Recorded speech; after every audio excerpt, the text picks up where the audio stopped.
Bonjour et bienvenue, voici notre tour d'horizon économique, géopolitique, énergétique et boursier. Nous sommes le lundi 16 juin et pour comprendre comment tourne une planète finance qui n'a jamais peur de rien, c'est sur l'inforruptible et nulle part ailleurs, et l'épisode du jour s'intitulera Acheter au son du canon, doubler la mise quand arrive le porte-avions. Alors on va dire que la planète a retenu son souffle le vendredi 13, craignant une catastrophe géopolitique planétaire le 14, et puis finalement, dès le 15, on a l'impression que les choses s'étaient déjà calmées. En fait, on a l'impression d'avoir d'avoir revécu un peu le même épisode que mi-avril 2024 ou début octobre, toujours de l'année 2024, quand Israël et l'Iran s'étaient échangés les premiers essaims de drones, les premiers tirs de missiles. Alors on avait compris en 2024 que l'Iran, avant de riposter, avait prévenu à la fois les États-Unis et Israël du jour, de l'heure où l'offensive serait lancée et quelle serait son ampleur. Cette fois-ci, ça n'a pas été le cas, même si on était à peu près certain qu'il y aurait effectivement une riposte. Alors, est-ce que cette riposte a changé quelque chose au fonctionnement des marchés? Écoutez, pas vraiment, même si Israël a été touché et que donc son invulnérabilité est remise en cause, les marchés, eux, continuent de penser de même. Alors, en 2024, lorsqu'il y avait eu des échanges entre Israël et l'Iran, il y avait d'abord eu une consolidation. On se disait, bouf, ça pourrait déraper.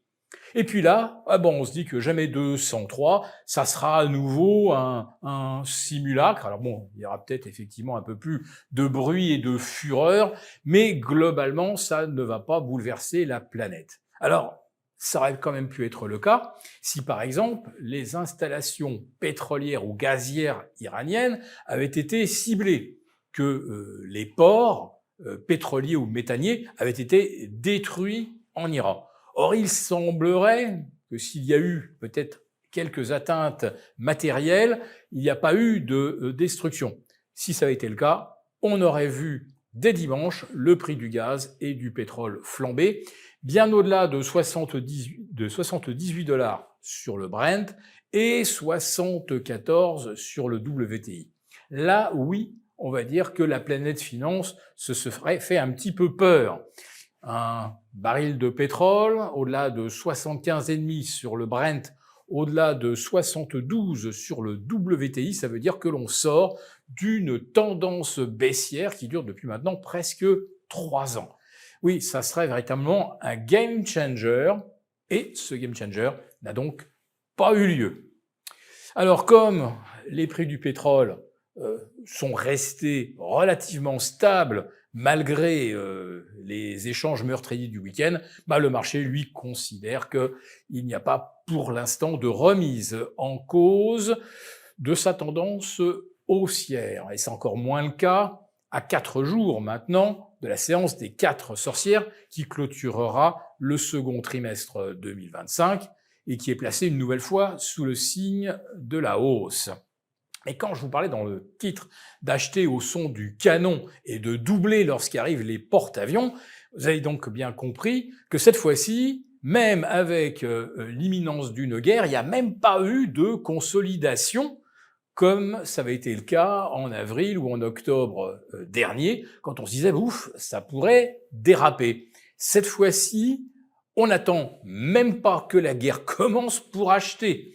En fait, le principe, ou j'aurais presque dire l'impératif catégorique buy the dip, est tellement bien ancré maintenant dans les mentalités que l'on se dit que on va même pas attendre que ça consolide, on va même pas attendre que la guerre commence, on va acheter parce que historiquement et depuis, même 1990 et la guerre du Koweït, il apparaît que après correction, les indices boursiers sont toujours allés plus haut, voire même parfois beaucoup plus haut.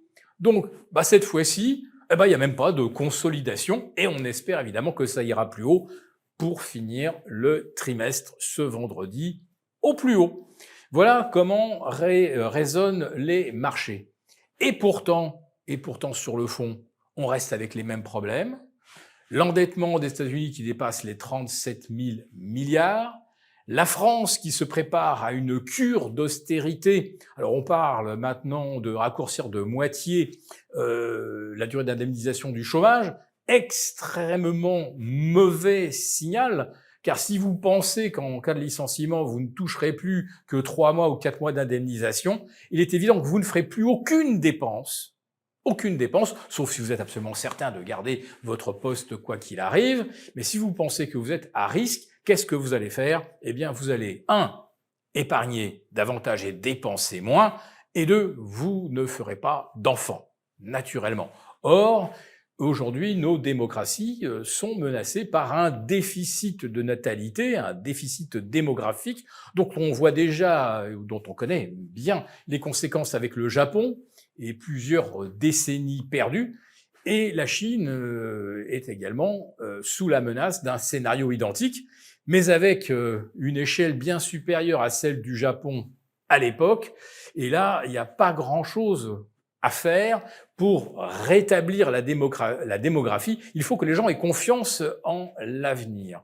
Or, même si la Troisième Guerre mondiale n'a pas éclaté, on comprend bien que certains ont envie d'aller jusqu'au bout de leur projet de refonte complète de la géographie politique au Proche-Orient, et cela ne se fera évidemment pas sans heurts.